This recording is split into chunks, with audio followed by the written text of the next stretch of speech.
Industry politics face করতে হয় না। এই ছবিটা চালানো যাবে না হলে, বাচ্চা ছেলে পারবে তো?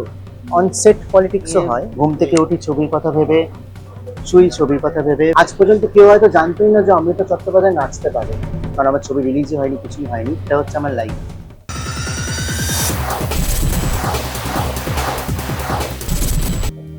2015-তে তার প্রথম ছবি, তারপর খানিকটা ভরসা হারিয়েছিলেন ইন্ডাস্ট্রি থেকে। কারণ এই জটিল ইকুয়েশন গুলো সত্যি হয়তো যারা অনায়াসে ছবি বানাতে চায় তাদেরকে ফেস করার পর বা তারা ফেস করার পর আর কোনো রকম ইচ্ছে শক্তি নিয়ে চায় না ইন্ডাস্ট্রিতে থাকতে।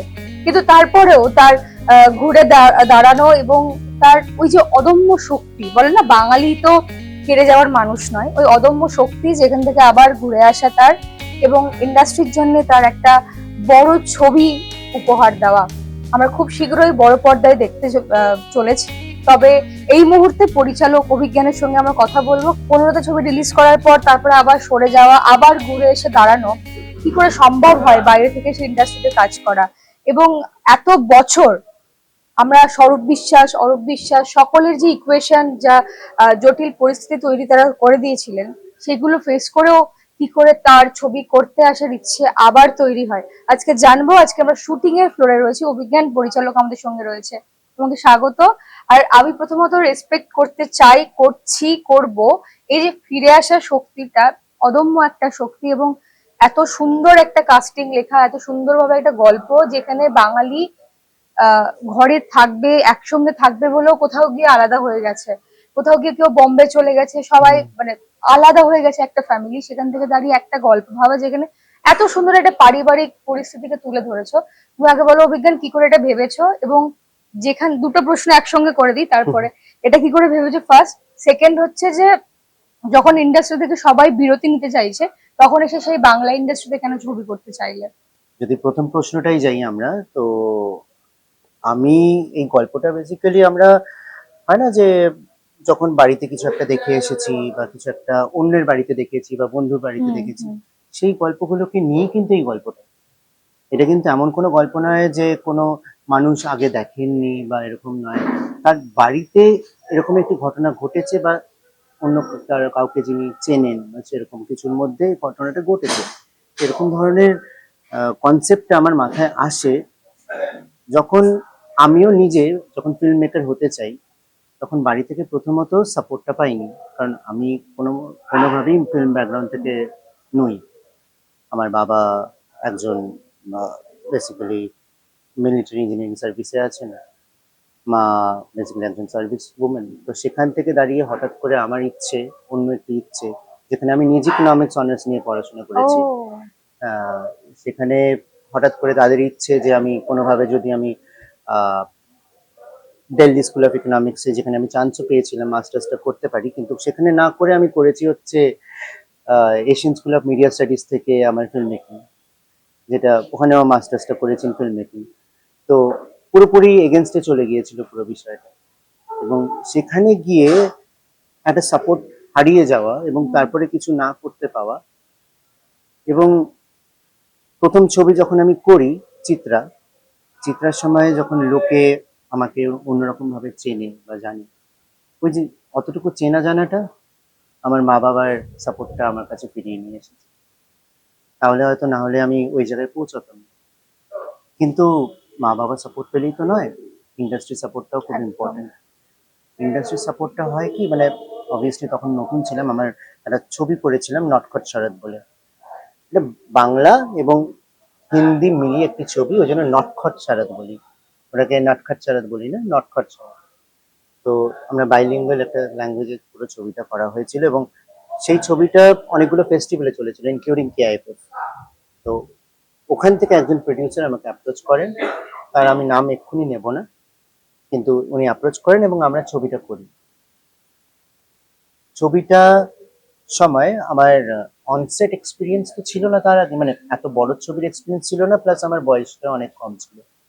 তো ওই সময় অনেক জিনিস ফেস করতে হয় আমাকে, ইন্ডাস্ট্রি পলিটিক্স ফেস করতে হয়, যেখানে দাঁড়িয়ে অনসেট পলিটিক্সও হয়, যে ক্যামেরা করতে সময় লাগানো, শিফট বাড়ানো, কতটা আমাদের 8 দিনের যেটা শিডিউল আমি হয়তো এখন এই মুহূর্তে দাঁড়িয়ে যেটা প্ল্যান সেইভাবেই শেষ করতে পারছি, সেটা 8 দিনটা কোনোভাবে 15 দিন হয়ে যাওয়া, এই সব বিষয়টা তো এগুলো হতে থাকে। এবং যেই ছবিটা হয়তো একটা অ্যামাউন্টের মধ্যে আমরা করে ফেলতে পারতাম, সেটা অলমোস্ট 25% অ্যামাউন্ট বেড়ে যাওয়া, মানে অনেকটাই একটা প্রডিউসারের কাছে সেই অনেক কিছু ফেস করতে হয়। প্লাস ওই রিলিজ করতে গিয়ে ইম্পার সমস্যা, তারপরে এই সিন হবে না, এই সিন হচ্ছে কেন, এটা এরকম সিন মানে এরকম হয়নি অন্য কোনো ছবিতে, সেরকম নয়। কিন্তু যেহেতু একজন নতুন ডিরেক্টর, যেহেতু সে ইন্ডাস্ট্রিতে নতুন এবং বাচ্চা ছেলে ইজ দ্য ওয়ার্ড, যেটা আমার প্রতি হয়তো এখনো ইউজ করা হয়। তো সেই জায়গায় দাঁড়িয়ে ওই বাচ্চা ছেলে টার্মটা 10 বছর আগে অলমোস্ট সেমই ছিল, আরো বাচ্চা ছেলে। তো ওখানে দাঁড়িয়ে আমাকে অনেক কিছু ফেস করতে হয় যে না, এই ছবিটা চালানো যাবে না হলে, এই ছবিটা করতে পারবেন না, তো এই ছবিটা কেন করছেন। 2017 তো সেম জিনিস হয়, তখন প্রথমবার আমি করেছিলাম, সেকেন্ড টাইম আর ওই লড়াইটা করার মতন ইচ্ছে হয়নি। এবং আটকে এবং ছবিটা পড়ে রয়েছে আমার কাছে, এরকম নয় যে রিলিজ করতে পেরেছি, সেরকম নয়। প্লাস আমিও ভাবলাম যে আমার টেকনিক্যাল এক্সপিরিয়েন্সটা বাড়ানো দরকার, এবং এই ফাইট করার জন্য একদিন জবাব দেওয়ার জন্য আমারও একটা প্রস্তুতি দরকার। হয়তো আহ, সঠিক সময় সবকিছু থাকে। ওই 8 বছর পর, 2017-এর পর 8 বছর পরে আমার ইচ্ছে হয় যে আমি একটা বাংলায় আবার ছবি করব। 8 বছর বলবো না, আমার 7 বছর পর বলবো, কারণ আগের বছর থেকে আমি প্রডিউসার খুঁজছি। কিন্তু হ্যাঁ, ফাইনালি আমি কিন্তু কলকাতার প্রডিউসার নিয়ে কাজ করছি না, কলকাতার প্রডিউসারের কাছেও আমি অ্যাপ্রোচ করেছি লাস্ট ইয়ার আসার পরে, তারা কিন্তু আমাকে মানা করেছেন। গল্প খুব ভালো তোমার, কিন্তু তাদের মাথায় একটাই প্রশ্ন, বাচ্চা ছেলে পারবে তো? এই প্রশ্নটা আমি দিতে চাই থ্রু মাই ফিল্ম। আমি জানি না কতটা আমি উত্তরটা কিভাবে তাদের পাবে, আমি কিন্তু আমার কাজ দিয়ে বোঝাতে চাইছি। আর যেখানে দাঁড়িয়ে সবাই বিরতি নিয়ে নিচ্ছে ইন্ডাস্ট্রি থেকে, সেখানে দাঁড়িয়ে আবার বাংলার জন্য ফিরে আমি আসা, এটা কি উত্তর দেওয়ার জন্য? না, শুধু উত্তর দেয়, শুধু নিজের জন্য অবশ্যই। কারণ আমি ছবি করতে ভালোবাসি, আমি পড়েছি ছবি নিয়ে, ঘুম থেকে উঠি ছবির কথা ভেবে, শুই ছবির কথা ভেবে, ফ্রেম এভরিথিং, এটা হচ্ছে আমার লাইফ। তো সেই জায়গায় দাঁড়িয়ে ছবি করতে দেবে না বা করব কি করব না, সেটা চললি আমার ডিসিশন হওয়া উচিত। হ্যাঁ, প্রডিউসার পাওয়াটা is a very difficult job to do, সেটা যে কোনো ডিরেক্টরের ক্ষেত্রে। কিন্তু সেইটা যদি পাওয়া হয়, তাকে মিসইউজ না করে তার কাজটা, তার সঙ্গে ভালোভাবে কাজ করা is a very important thing, যেটা কলকাতায় খুব কম হয়। আইদার একটা মনোপলি চলছে, আবার যেখানে যারা নতুন ডিরেক্টর উঠছে বা আছে, আগের স্পেসিফিক্যালি লাস্ট 5-6 বছরে, আমি 1-2 জনকে ছাড়া, সেখানে দেখেছি তারা ছবির পর ছবি করে গেছে, কিন্তু প্রডিউসার্স আর মিস ইউজ, তাদের কাজ কিন্তু সেরকম ভাবে পপুলার হয়নি, বা সেরকম ভাবে কেউ দেখেনি, বা সেরকম ভাবে কাজগুলোকে দেখানোর যোগ্য তৈরি করেনি। তো আমি জানি না, মানে আমি কথাগুলো বলছি, কিন্তু সেখানে দাঁড়িয়ে আমি আমি বলবো না যে আমি যে এতটাই যোগ্য বা এতটাই, কারণ আমার ছবি রিলিজই হয়নি, কিছুই হয়নি, কিন্তু চেষ্টাটুকু করা, ওই চেষ্টা। 5টা ছবির পরেও আমি হয়তো এই ছবিটা ফ্লপ হতেও পারে, কিন্তু এর থেকে আমি শিখতে চাই যে কেন হলো। হ্যাঁ, যেখানে দাঁড়িয়ে শ্রীলেখা মিত্রকে নিয়ে আমরা সবাই প্রশ্ন করছিলাম, যেখানে দাঁড়িয়ে তাকে নিয়ে বিভিন্ন বিভিন্ন হেডলাইনের মাধ্যমে আমরা তার নতুন পরিচয় পেয়েছি, যেখানে প্রায় দোলন দিয়ে আমাদের মানে বলাই চলে যে তিনি হারিয়ে গেছেন প্রায় ধারাবাহিকের পর, যেখানে দর্শককে নিয়ে আর কোনো রকম এক্সপ্লোর করা হচ্ছে না, যেখানে রোহান খুব ছোট্ট চরিত্র দিয়ে জাস্ট পাসিং শটের মতো করে বেরিয়ে যাচ্ছে, সেখানে অভিজ্ঞান তাদের সকলকে ফিরিয়ে নিয়ে এসছে। এবং আমি ইন্টারভিউর আগে তখন গল্প করছিলাম, কাস্টিং শুনলে এবং কাস্টিং দেখলে আপনারা ভাববেন যে তার মানে কিছু একটা হতে চলেছে, এবং ছবির নাম অনুমানের ভিত্তিতে আপনি আই গেস অনুমান করতেই চলেছেন, করতে পারছেন যে কি সারপ্রাইজ বা কি অ্যান্সার বা উত্তর আমাদের জন্য আসতে চলেছে। আমরা প্রচুর প্রশ্ন করতে চাই, ইন্ডাস্ট্রিতে প্রচুর প্রচুর কাজ দেখতে চাই, ছবি নিয়ে বাঁচতে চাই, আর ঠিক এরকম একটা উপহার দিচ্ছে অভিজ্ঞান। অভিজ্ঞান, যেখানে দাঁড়িয়ে আমি বললাম যে সুলেখা মিত্রকে নিয়ে আমরা বিভিন্ন প্রশ্ন করছি, বিভিন্ন নতুন দিকে ফিরিয়ে নিয়ে আসা, দর্শনাকে কাস্টিং করে এবং আরো প্রচুর কাস্টিং রয়েছে। এই ইকুয়েশন গুলো কি বরাবরই মানে তুমি ফলো করেছো তাদের ইন্ডাস্ট্রিতে কাজ চলাকালীন, না না না না, আমি মনে তাদের হচ্ছে কাজ, ছবি লেখার সঙ্গে শুধু সঙ্গে? কাজ, হ্যাঁ। শুধু কাজ দেখেছি। এবং যখন আমি গল্পটা লিখছি সেই সময় অবভিয়াসলি একটা হয় না যে এই চরিত্রটা শ্রীলেখা মিত্রই করতে পারে, তো ওরকম ভাবেই তাদের কাস্ট করা। কিন্তু এরকম নয় যে আমি আহ আলাদা করে, না এখন এরকম চলছে বা এরকম লোকে বলছে তার জন্য উত্তর দেব, সেই সব কিচ্ছু ভাবিনি, কারণ এইসব নিয়ে আমি ভাবতেও চাই না। আমি কাজটাকে ফোকাস করতে চাই এবং সেইভাবেই কাস্টিংটা করা।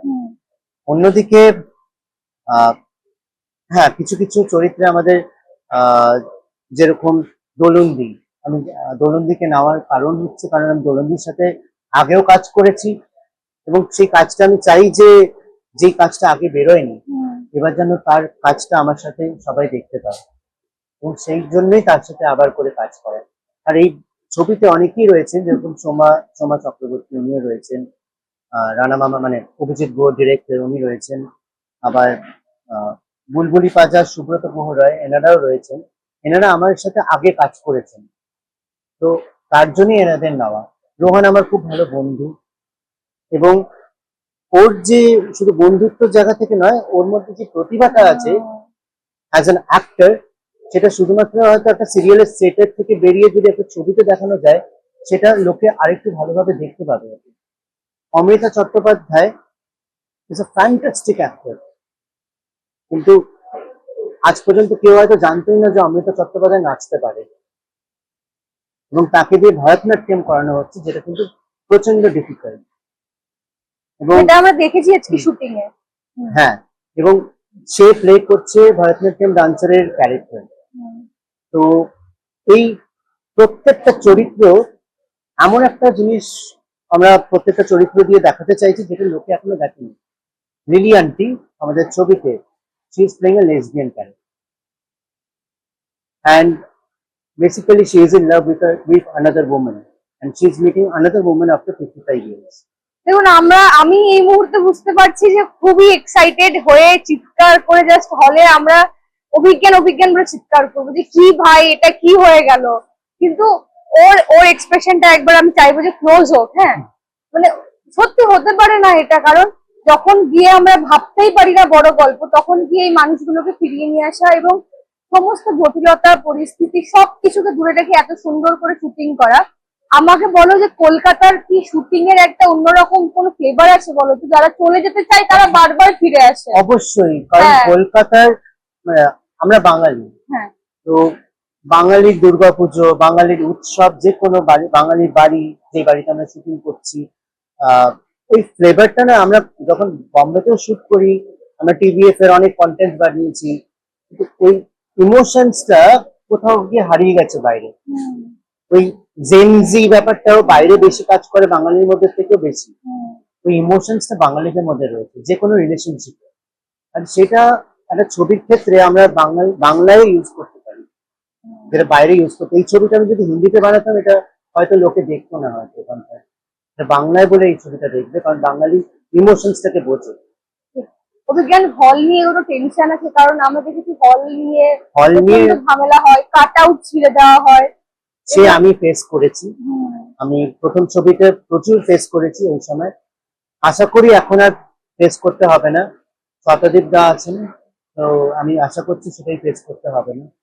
শতদীপ দার লড়াই তো আমরা দেখেছি, তো সেই জায়গা থেকে দাঁড়িয়ে ভাবছি এইবারটা হয়তো সবটা উঠে যাবে। আর বলো যে এই যে ইন্ডাস্ট্রিতে রং বদল হলো, আমরা দেখেছি একটা সময় যেখানে হল নিয়ে মারামারি, কাট আউট ছিঁড়ে ফেলা হয়েছে, তারপরে দেখলাম একটা হঠাৎ করে পালা বদল হলো, রং গুলো বদল হয়ে গেল, ইন্ডাস্ট্রি মুখগুলো বদল হয়ে গেল, বন্ধু সমীকরণ গুলো অটোমেটিকলি বদলে গেল। হ্যাঁ, সেখান থেকে দাঁড়িয়ে এই যে ইন্ডাস্ট্রির একটা গেরুয়া রঙের ঝড় এসছে এবং অনেক কাজ করার বিষয়বস্তু উঠে এসছে, ব্যান্ড কালচার নষ্ট হতে চলেছে, এগুলো নিয়ে কি সত্যি মাথার মধ্যে চলছে যে নেক্সট কিছু হতে পারে, বা কোন রকম রাজনৈতিক দল থেকে সাহায্য পেতে পারে? আমি রাজনৈতিক দল থেকে সাহায্য নেওয়া বা না নেওয়া নিয়ে আমার কোনো কমেন্ট করব না, কারণ আমি তো ছবি করতে এসেছি, ছবিটা আমার প্যাশন। এবার ছবি করতে গিয়ে যদি কোনোভাবে আমার প্রবলেম হয়, তখন যদি কারোর সাথে আমার হেল্প নিতে হচ্ছে কোনোভাবে, সেটা আলাদা ব্যাপার। কিন্তু আমার মেইন বক্তব্য হচ্ছে আমি আমার ছবিটা যেন ভালোভাবে করতে পারি। রাজনৈতিক দল বদলাচ্ছে, কে কি করেছে, হয়তো অনেকে অনেক কিছু ফেস করেছে এবং আমিও ফেস করেছি অনেকটা নিজে। হয়তো পার্সোনালি এতটা নয়, কারণ আমি এখান থেকে বেরিয়ে গিয়েছিলাম। হয়তো এখন এই মুহূর্তে যে যে বদলটা যদি না হতো, হয়তো অনেক কিছু আরো ফেস করতেই হতো। হয়তো হয়ে ভালো হয়েছে, এবং সেই জায়গা থেকে দাঁড়িয়ে অনেক জনের ভালো হয়েছে, অনেকে ভালোভাবে কাজটা করতে পারবে। আমরা film makers, independent film makers যারা আছি, তারা আমাদের মতন করে কাজটা করতে পারবো।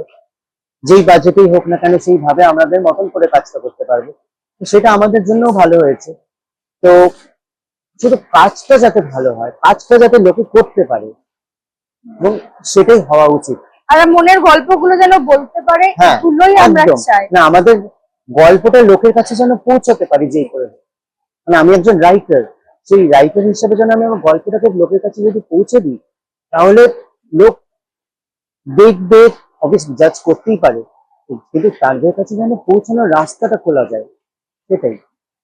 আজকে আড্ডা আমরা শেষ করব, বাইরে খুব বৃষ্টি হচ্ছে, তবে খানিকটা এক্সাইটমেন্ট হচ্ছে যে এত কিছু জানতে পেরে গেলাম। আমরা সত্যি নিজেদেরকে খুব লাকি মনে করি, কারণ কত মানুষের গল্পই তো জানা হয় না, কত মানুষই তো প্রায় হারিয়ে যায় জীবন থেকে।